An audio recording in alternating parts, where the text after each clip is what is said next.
Queridos hermanos, estamos contentos porque otra vez estamos en día sábado, Día del Señor, y estamos estudiando este hermoso folleto Descanso en Cristo. Y no se olviden de compartir esta presentación. Y tampoco se olviden que si quieren una copia de esta presentación, visiten escuelasabatica2000.org. Hoy día vamos a estudiar el profeta sin descanso. El profeta sin descanso. Y vamos a orar, mis hermanos. Santo Dios que estás en los cielos, te agradecemos porque nos amas mucho y nos traes a tu casa para estar en comunión contigo, estudiando tu Santa Biblia. Ayúdanos, Señor, a comprenderla. Que tu Espíritu Santo cuide de todos nuestros hermanos, de todas sus necesidades físicas, mentales y espirituales. Y especialmente, Señor, cuida a nuestros hijos. En el nombre de Jesús, amén. Versículo de memoria, Jonás 4:11. Y no tendré yo piedad de Nínive, aquella gran ciudad donde hay más de 120,000 personas que no saben discernir entre su mano derecha y su mano izquierda, y muchos animales, y no tendré yo piedad. Esta es la historia de Jonás, una historia interesante que tiene algunas realidades para nosotros. Vamos a empezar con Jonás capítulo 1, versículos 1 y 2. Vino palabra de Jehová a Jonás, hijo de Amitai. Vino palabra de Jehová a Jonás. Jonás era un profeta de la primera parte del reinado de Jeroboam II, más o menos entre los años 793 y 753 antes de Cristo. Y como profeta era un profeta de éxito. Era un profeta de éxito porque miren lo que sucedió en 2 Reyes 14:25. Él restauró los límites de Israel desde la entrada de Hamat hasta el mar de Araba, conforme a la palabra de Jehová, Dios de Israel, la cual él había hablado por su siervo Jonás, hijo de Amitai, profeta que fue de Gat-Hefer.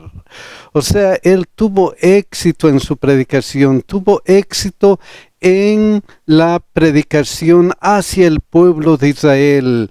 Pero en esta oportunidad Dios le envía a una misión especial, Miren lo que dice el versículo 2, diciéndote, levántate y ve a Nínive, aquella gran ciudad, y pregona contra ella, porque ha subido su maldad delante de mí.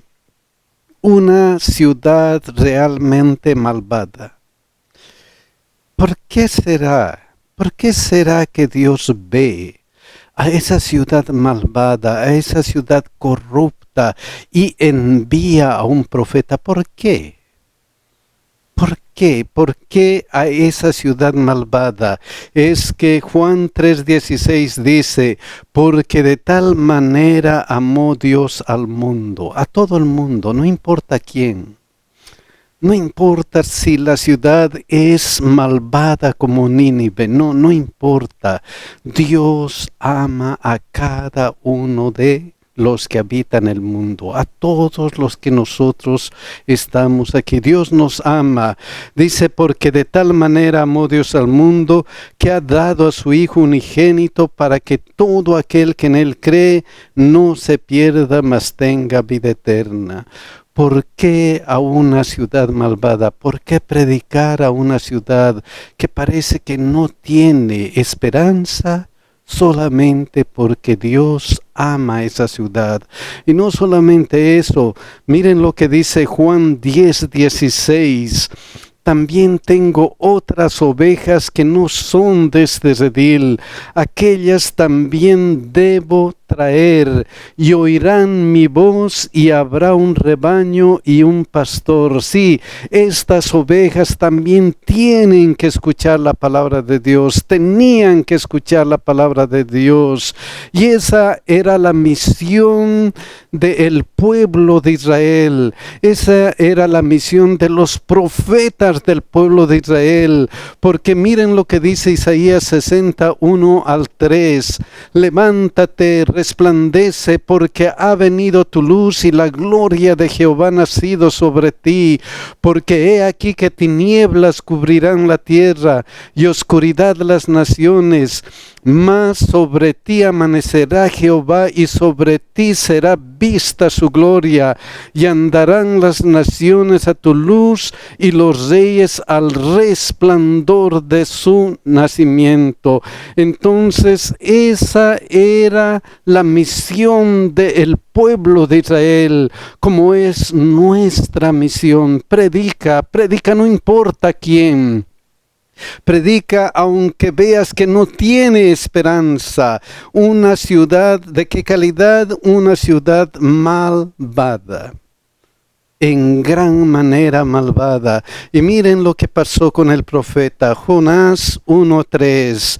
Y Jonás se levantó para huir de la presencia de Jehová. Qué pena. Jonás se levantó para huir de la presencia de Jehová. ¿Por qué voy a ir a predicar a esa ciudad malvada? ¿Por qué? ¿Por qué voy a hacer eso? No. Aunque he tenido éxito, aunque he sido un profeta de éxito en el pueblo de Israel, ahora ¿cómo me va a mandar? ¿Cómo me va a enviar Dios a una ciudad malvada? ¿Cómo? Entonces él huyó de la presencia de Jehová y pagando su pasaje entró en ella para irse con ellos a Tarsis, lejos de la presencia de Jehová. Él intentó irse lejos de la presencia de ¿quién? De Jehová. Entonces Jonás huye de la presencia de Dios. Pero la pregunta es, ¿podemos huir de la presencia de Dios? ¿Podemos escapar de la presencia de Dios? Nunca, nunca. Miren lo que dice Salmo 139, 8 al 10. Si subiere a los cielos, allí estás tú.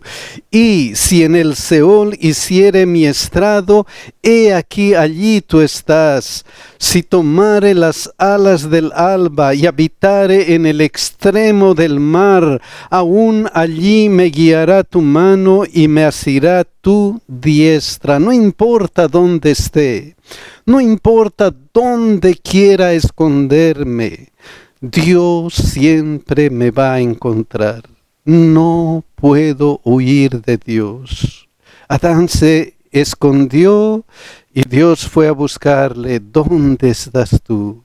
Si nosotros nos estamos escondiendo, si nosotros estamos huyendo de las manos, de la vista de Dios, Él está listo para preguntarnos, ¿dónde estás tú?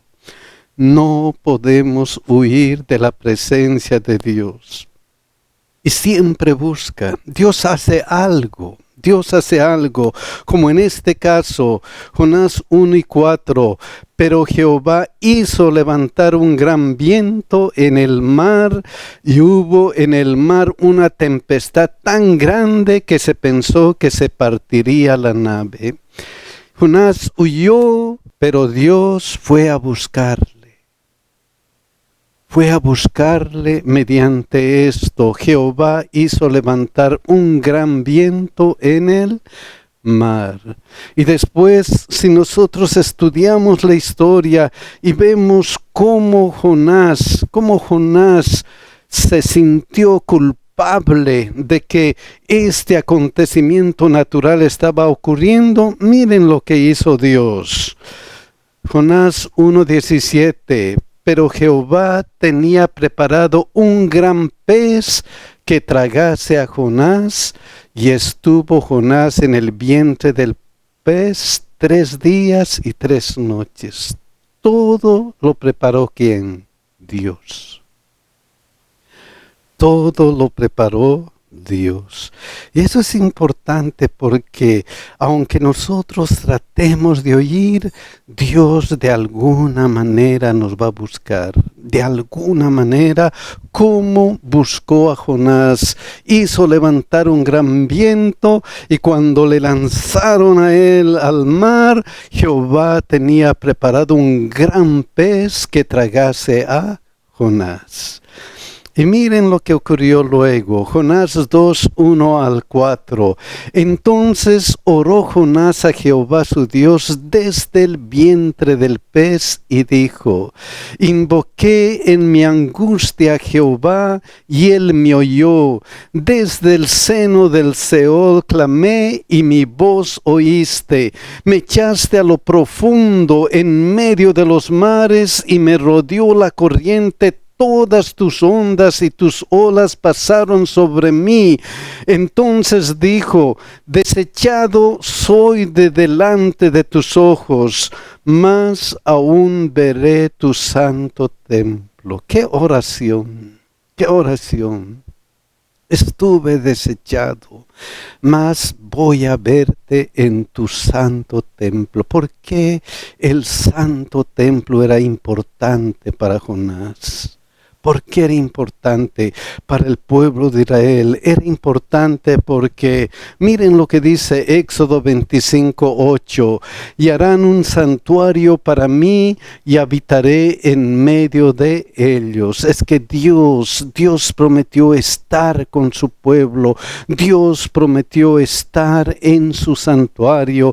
Por eso la esperanza de Jonás es, veré a mi Dios en su santuario. Y miren lo que dice Jonás 2:7, cuando mi alma desfallecía de mí, cuando ya no había esperanza, cuando estaba desfalleciente, cuando ya parece que todo se había acabado, ¿qué sucede?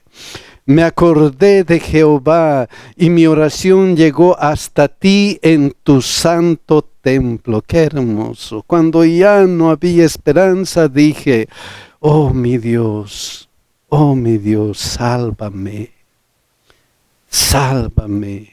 Y esa es la situación del ser humano, cuando parece que ya no hay esperanza, cuando estamos desfalleciendo, cuando parece que todas las cosas están contra nosotros, todavía podemos decir, Señor, sálvame, Señor, sálvame.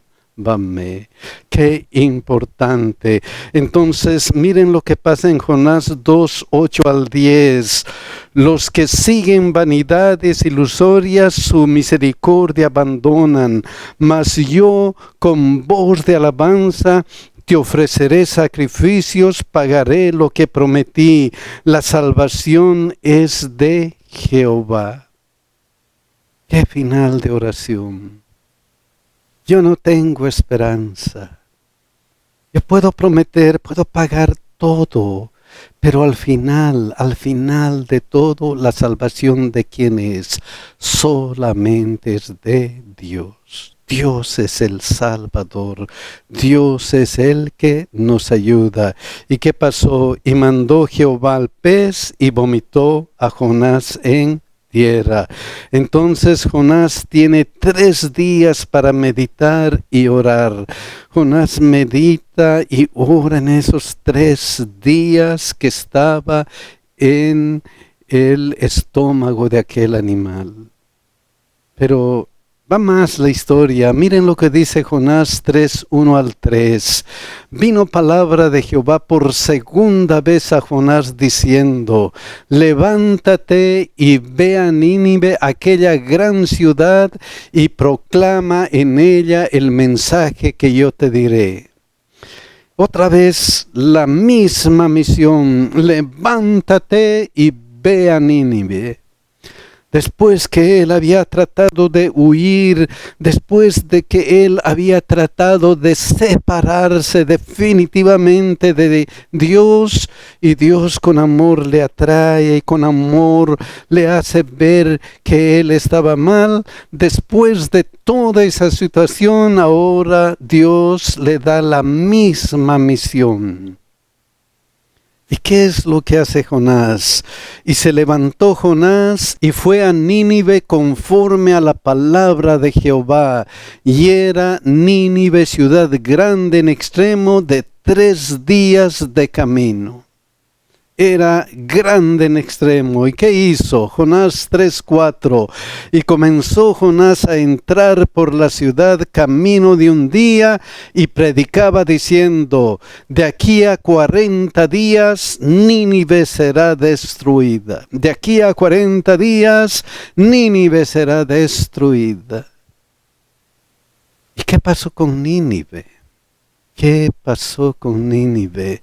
Jonás 3:5-7. Y los hombres de Nínive creyeron a Dios y proclamaron ayuno y se vistieron de cilicio desde el mayor hasta el menor de ellos. Esos hombres malos de esa ciudad malvada, de esa ciudad que aparentemente ya no tenía esperanza, ¿qué hicieron? Se convirtieron. Y luego dice: y llegó la noticia hasta el rey de Nínive, y se levantó de su silla, se despojó de su vestido y se cubrió de cilicio y se sentó sobre cenizas.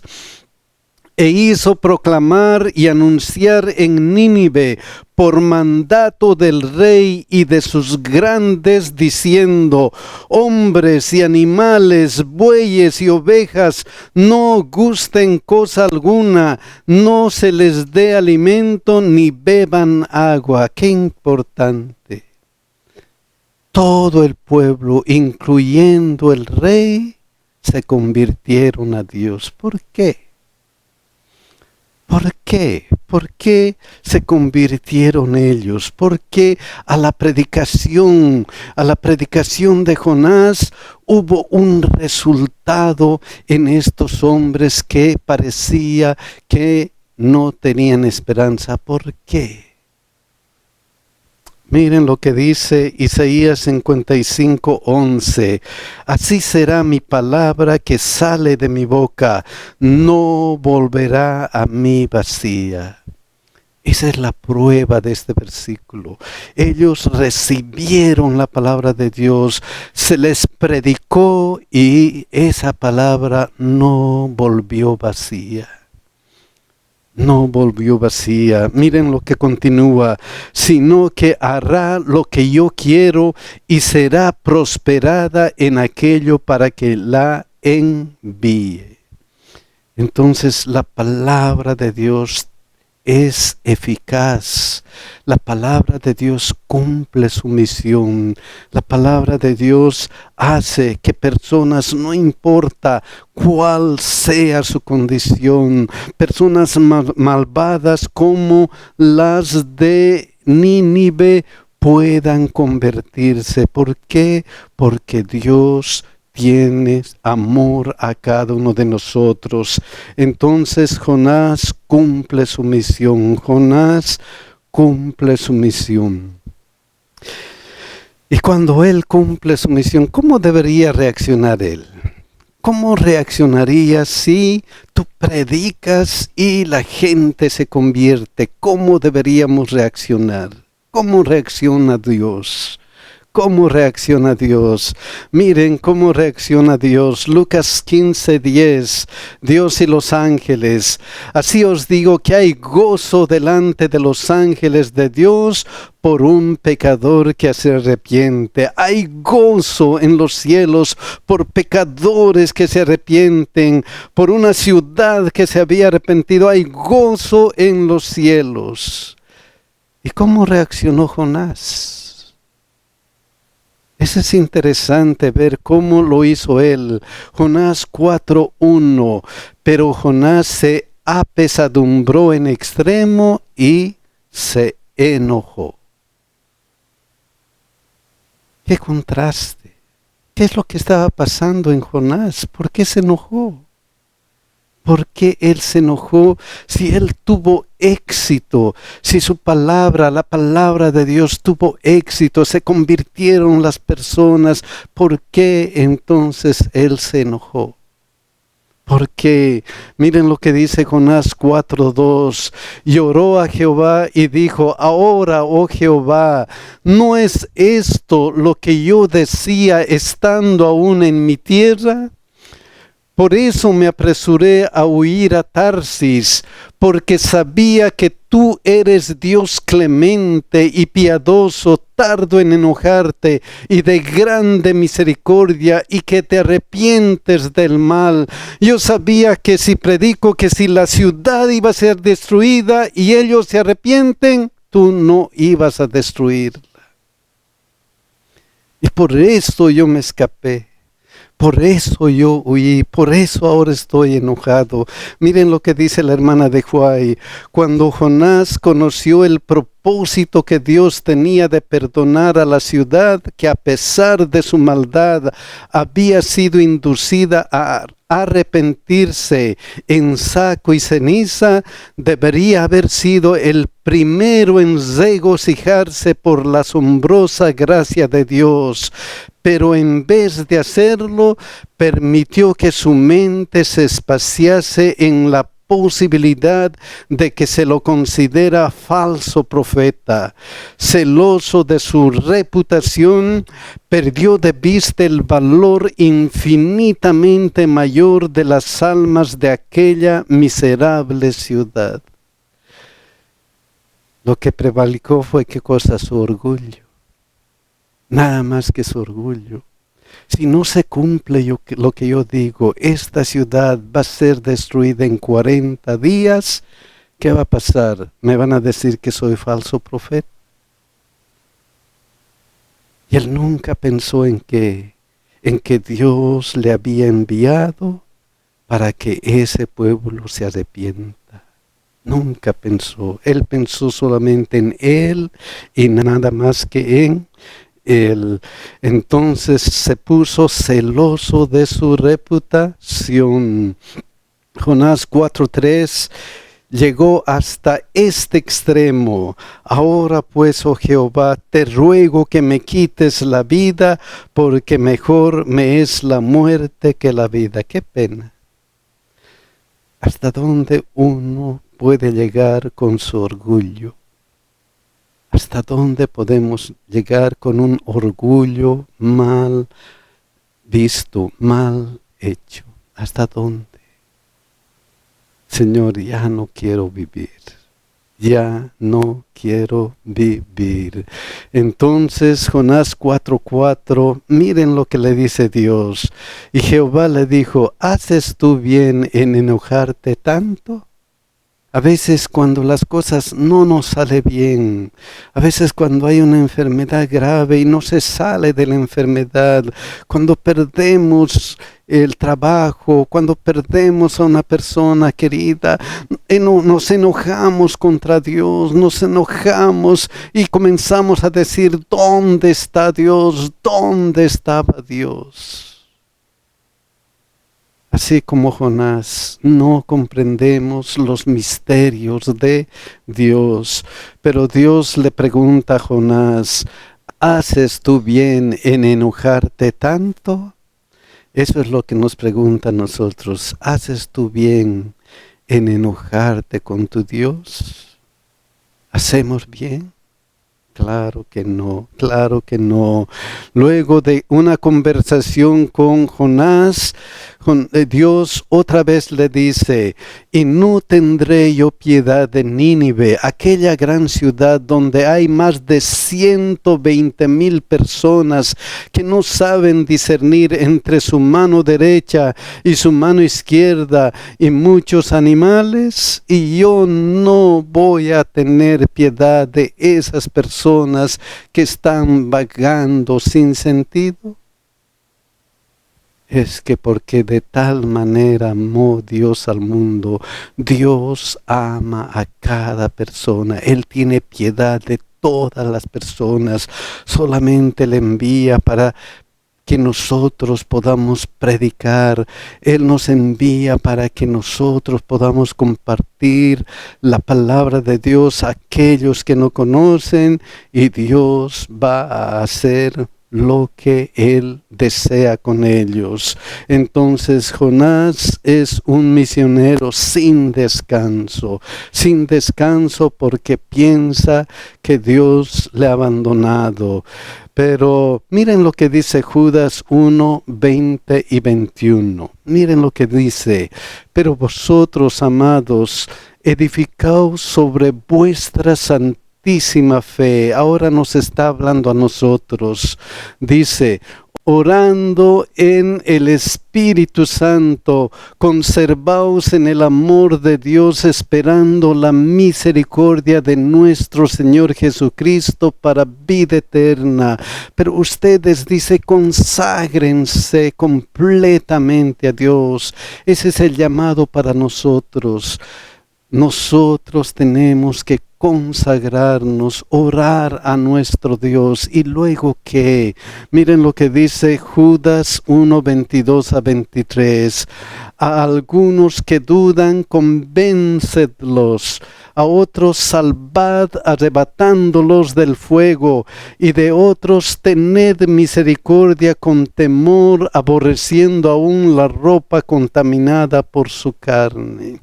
La misión, al igual que de Jonás, es: a algunos convencedles, a otros arrebatadles del fuego, arrebatadles de Satanás, y de otros tengan misericordia. Prediquen, dice, conságrense primero, luego prediquen, y luego que Judas 1, 24 y 25.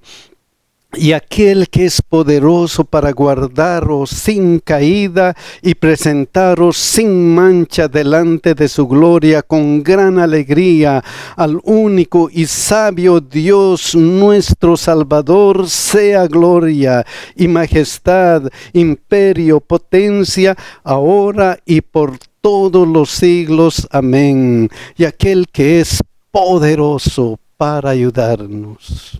Oh, mis hermanos, tenemos un ser poderoso que puede ayudarnos.